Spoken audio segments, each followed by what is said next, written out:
Muhammad Ali, one of my great heroes, had a great line in the 70s when he was asked, how many sit-ups do you do? He said, I don't count my sit-ups. I only start counting when it starts hurting. When I feel pain, that's when I start counting, because that's when it really counts. That's what makes you a champion. Jerry, I'm the greatest fighter that ever stepped foot in the ring. Money would be lost that night. This would be the biggest upset in the century of all boxing.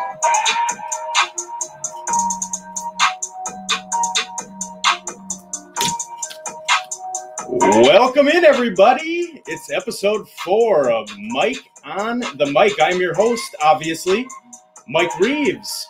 Got my two cardboard doges here, like on our main show, Twist. I feel a little lonely and need my buddies. Thank you for tuning in live on Facebook. Thank you for listening on all the podcast platforms, and as well as RTFSportsNetwork.com. Very exciting show. Very exciting show. Very exciting show. 3 times. We do have a special guest interview to kick it off. So we are just going to fire away and bring him on. Josh. Hey, Mike. I love the Dozers. I love Brian Dozier. I moved to LA when he got traded here, and I tweeted him to invite him to every show I did for the first year when he was a Dodger. I put him on the guest list at the Laugh Factory 5 times. Did he ever show? He never showed. Made me real sad. You know what? Next, so the bit with him with our main show, again, we have Joshua Florhog here. You can find him on Twitter at Josh F Comedy. So I come up with a game on Twist, which is our main show, and the 2 other hosts compete.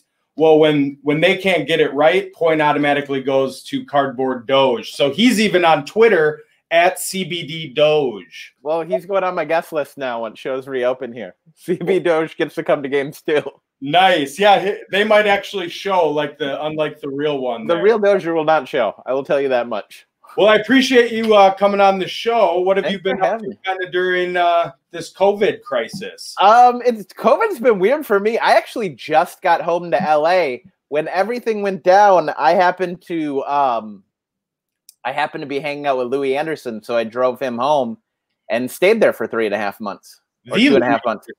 The Louis Anderson. Wow. The one and only Louis Anderson. I stayed with him and helped him with everything since COVID is very scary. I did like all his shopping and stuff and just hung out. We made a sketch, which people seen on NBC on the Feeding America Comedy Festival charity event. So we did that, and then we just had a bunch of fun. Wrote jokes, laughed, watched Ozarks. I think what most people did. Yeah, great show. So Louis is not just a buddy of yours. He's also Louis is my uncle. So per family rules, I had to take care of him. Of course. Was that kind of, was he a reason you wanted to get into comedy a little bit? I would say, yeah. I mean, I grew up seeing him. I didn't know him very much, though. He's my grandma's brother, so he's my great uncle. And I'm only in my late 20s, so he was well into fame living in LA by the time I was even born. And you're from Minnesota then, correct? Yes and no. I'm from Minnesota. My mom moved us to Phoenix when I was 12, and then I moved back to Minneapolis after college. But you are a Vikings fan. I am a Minnesota sports fan, unfortunately. It's not like Arizona was any better. Like, I moved there in 2000. They won the 01 World Series. And then, they never did anything. Their hockey team threatens to leave every week. Of course. So I kind of just stuck with Minnesota sports. Do those ever make your jokes at all then? Are we? Oh, yeah. A big joke to you? Oh, yeah. It's so fun. I always threaten to jump ship, though, because LA has, LeBron now, and the Dodgers went to the World Series twice. So I go to games. I usually try to go see what Minnesota sports teams are here. So I'll go to Angel Stadium to see the Twins. But yeah, I haven't jumped ship yet. I want to, but I'm not gonna. Are you guys starting to open up there in LA? Are you going to be able to stop doing Zoom comedy here soon? I think soon. It started to open, and then the protests started at the same time. So I think probably another month or 2. Yeah, if it's not one thing, it's the other. Yeah, it's just it's 2020. What, man? It's gonna be that. Then there'll be floods for no reason. That'll be coming next month. Then Jesus. I mean, then Jesus will be here. It'll keep restaurants from opening and clubs from opening again. And then probably sharks. There'll be sharks that can walk now. So when everything does open up, do you ever headline here in Minnesota? I've performed a bunch in Minnesota. Yeah. Yeah, I mean, I don't have any plans to get back out there, so I don't want to be like, oh, I'll be here. But definitely want to make it back out again. I think the last time I was out, I was at Sisyphus, and that was in September. I have some free tickets to the Rick Bronson Comedy Club there at the MOA. Ooh, nice. They always have I emceed and middled there for the whole time I lived in Minnesota after I got good enough. So that was my home club. I love that club. That's kind of where you get your start, and then on. Yeah, they always have such great headliners. I've worked with so many awesome. I worked with Josh Wolf. I worked with Asif Ali. I've worked with so many great people through there. Awesome. One thing I've always wondered is, not the heckling going towards you, but you doing the heckling. I don't know if that's part of your comedy. Is that straight off the top? If immediately you get on stage, you see a guy wearing a pink polo, collared.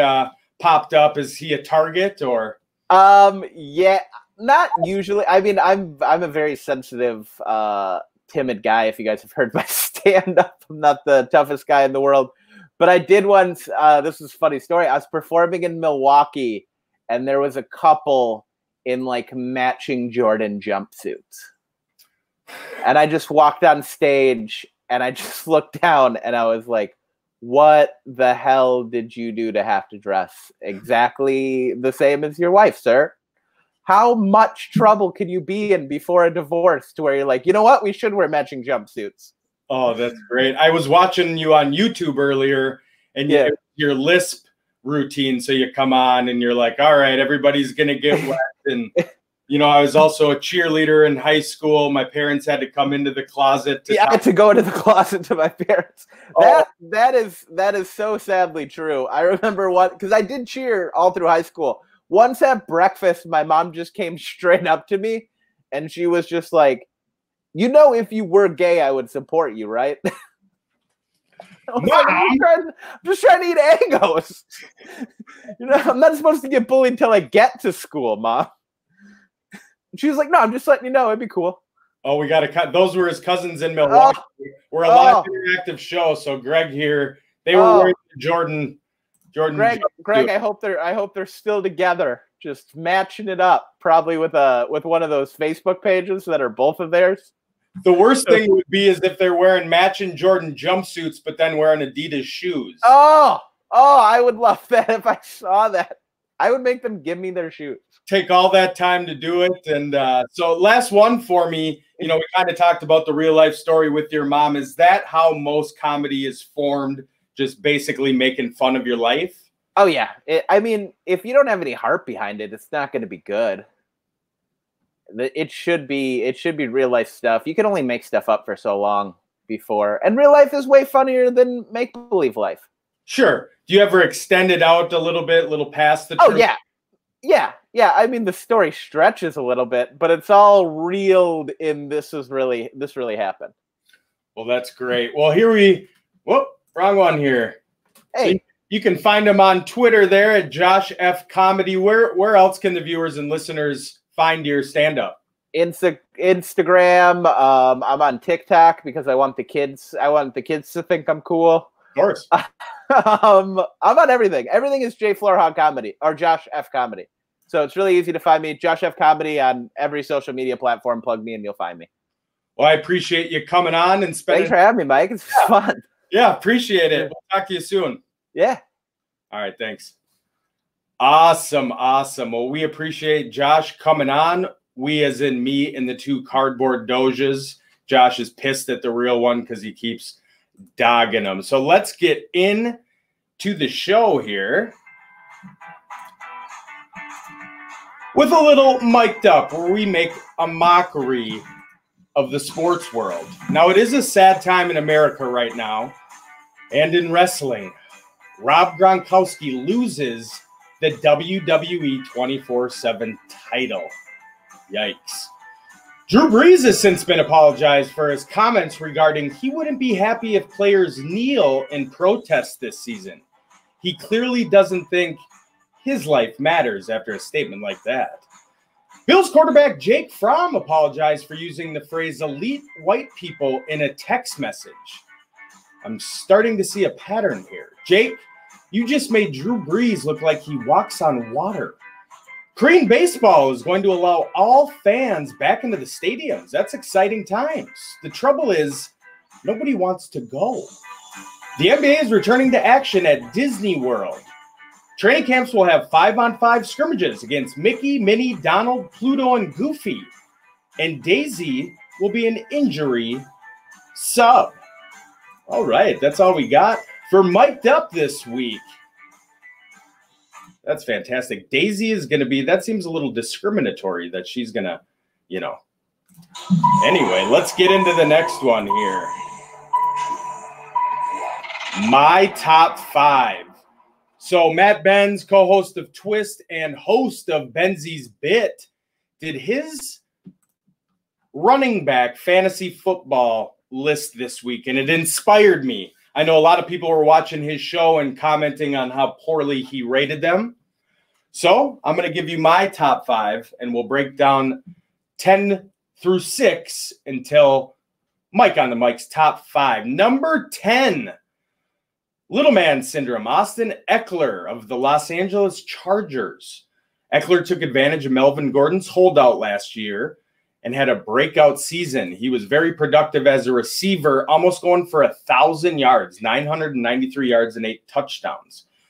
Great player to draft in PPR. So I'm a big fan. His size makes me a little hesitant of cracking my top 5. But number 9, Nick Chubb, Cleveland Browns.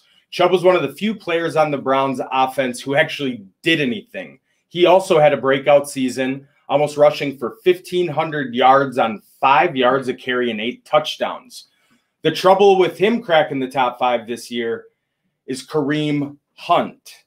Number 8, Josh Jacobs, Las Vegas Raiders.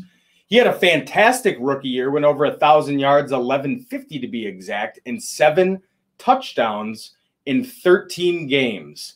He really doesn't have anybody else sitting there. His workload should be even higher. And he's starting to catch the ball a little bit too. He had 20 receptions on 27 targets.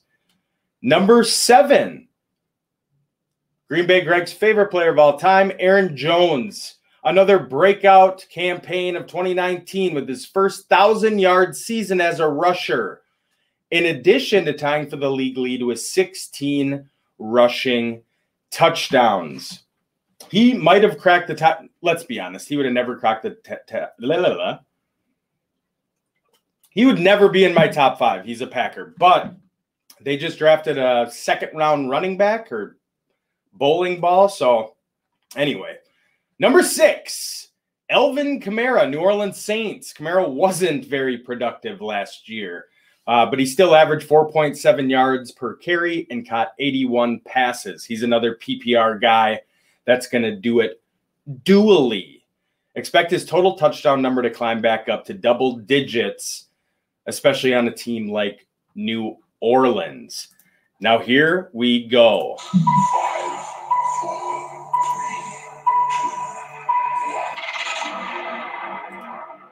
We are cracking my top 5. Number 5, Derrick Henry of the Tennessee Titans. Henry led the league in rushing yards last year, 1,540, and tied the league with Aaron Jones with 16 touchdowns. Dude is just a straight beast. They did draft a 3rd-round running back as well, but he's still the focal point of the offense and continues to receive the red zone looks. Number 4 is my boy, Delvin Cook. He finally placed a little close to a full season, was very effective.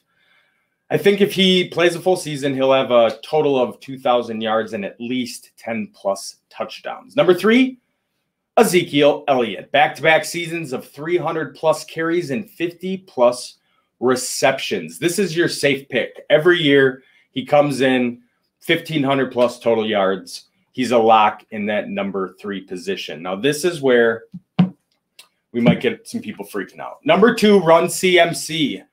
The Panthers committed to McCaffrey with a huge contract extension in March, and fantasy owners should give him the same faith. He is dependable. He tallied 2,400 yards and 19 total touchdowns. He's not going to get near that again. You know, he's not. He's been durable. I don't think this is his year. So that's why Saquon Barkley, who led me to a championship, rings right up there, gets the number 1 slot. He did miss 3 games, but still managed to tally 1,400 yards and 8 total touchdowns. He's healthy. You got Danny Dimes coming in. You know, it's going to be good. Oh, there we go. Little comment on there. Like I said, we are live. We are an interactive show. There is my top 5 fantasy football running backs for you. Little TV show review time. Lately, I've been drifting aimlessly.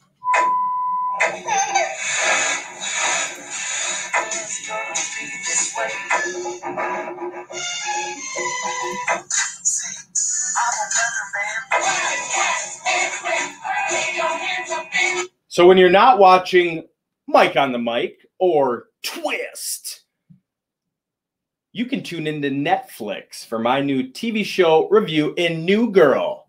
After going through a rough breakup, awkward and upbeat Jess, who is Zoe Deschanel, moves in with 3 single guys. Ooh.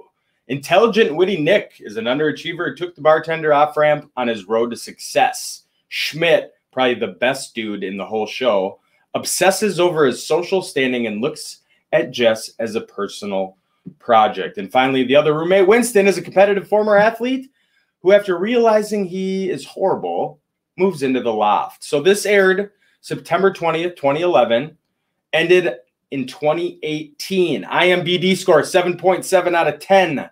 Rotten Tomatoes gave it a 94%, and TV.com gave it 7.8 out of 10. Now, I'm in 6 of 7 seasons, like I said, all of which are on Netflix. And this is just a sit back, get your popcorn ready, binge-worthy show. You can just, flip it on for 4 episodes, go do laundry, do whatever you want. I love it when there's a show out there that has 7 seasons.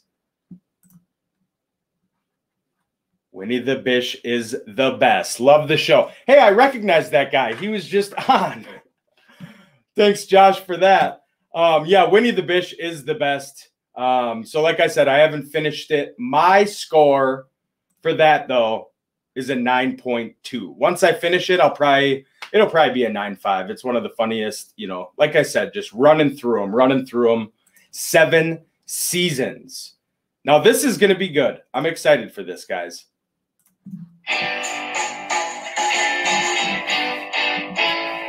So a couple weeks ago, we did a spotlight edition where I showed you a picture of a cereal that Kellogg's is making. Now, this time, I actually went out and bought it. It's Chips Ahoy limited edition Sour Patch. So we're just going to bust into it. I'm going to give you my review right on the show. So my spotlight is Chips Ahoy Sour Patch Kids. Oh, look at this. Mini ones, too. This is going against my diet. I'm going to leave it for the kids. So there you go. Looks like some little Sour Patches in there. Don't be jealous. You can go buy your own.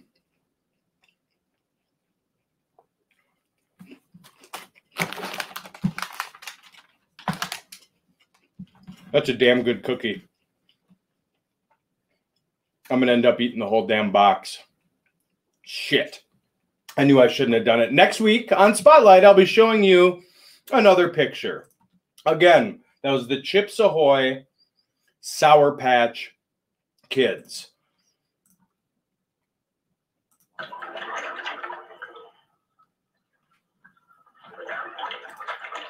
we're going to take a little deep dive. Devonta Freeman tells Bucks to talk to him in person as Bruce Arians suggests the price is too high. Wanted to dive into this just a little bit before we wrap up the show, just because everything Tampa Bay is doing right now is set and sail for a Super Bowl. And they did draft a guy, Ronald Jones, who they've had a second-round pick from a couple years ago, who has not proved anything. Devonta Freeman hasn't proved that he can stay healthy at all, but I think he'd be the perfect mix for TB12 in Tampa Bay.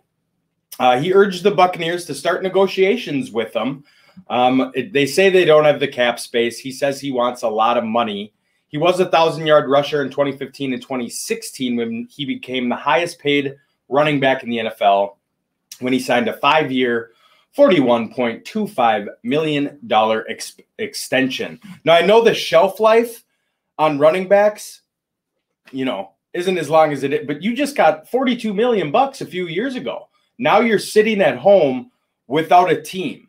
This isn't the time where you're like, well, I'm going to need $5 million or I'm not going to play. This is, you take the league minimum, you go play with Tom Brady and Gronk and 2 Golden Gophers and Tyler Johnson and Antoine Winfield, and you just go play, man.